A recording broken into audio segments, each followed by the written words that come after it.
Hello everybody and welcome to the next section of videos about AWS Lambda in Go.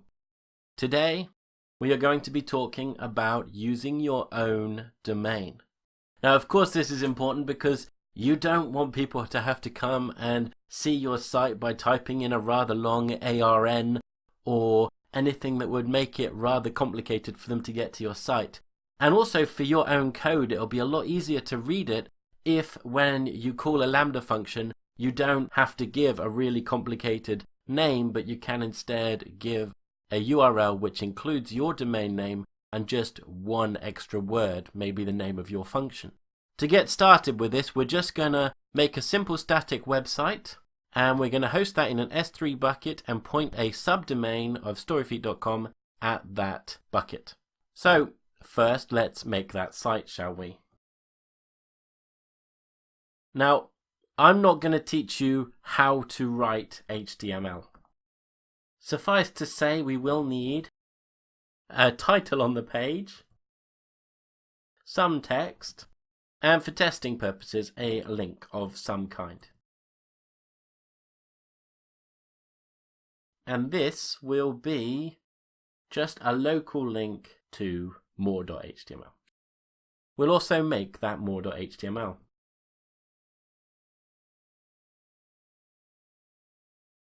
And this will need some different content and a link home.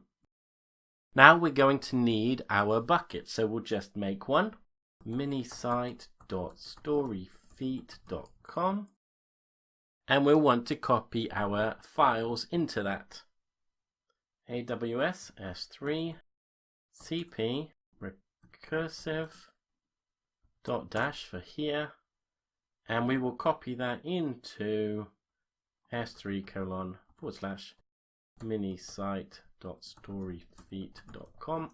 And if we check the contents, AWS S3 ls s3:minisite.storyfeet.com. we find it has two files. It has index and more.html. Perfect. Should you at this stage want to look at your bucket, there are a couple of problems, but I'll show you first by typing in the URL for the bucket. And that is of course minisite.storyfeet.com .s3-website dash, and then the region your bucket is in. For me that is EU West-1 .amazonaws.com. And here you can see the specified bucket does not have a website configuration. And so let's set it up to work on the interweb. From the AWS console, let's go to S3. And here we have our minisite.storyfeet.com. And if we go to properties, we can now turn on static website hosting. Use this bucket to host a website. Yes, let's do that. We will choose its index of index.html. That's the index file that we put in there, the first page that people should be able to get to. We won't put any redirection rules, and we'll save it. We'll wait 5 seconds for this to establish, and then we'll try again. So if I hit refresh now we no longer get the message page not found, we now get access denied. So this is set to be a website, but people can't read its pages. We need to fix that. So we need to come back to the management console and go to permissions. And we can grant public access to everyone to list objects and read bucket permissions. And this ought to do the job. But it won't. We'll click here again and refresh. We still get forbidden.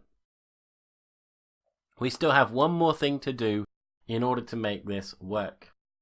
At this point, we need to go to Bucket Policy, and you can find this policy in the AWS Amazon docs, their recommended policy right here.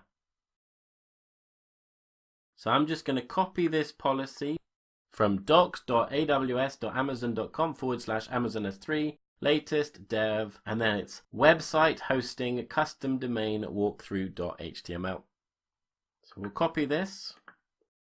We will put it in our policy here. And we need to make sure that this points to the correct bucket. And in this case, we have to change example.com to the name of our bucket, which is minisite.storyfeet.com.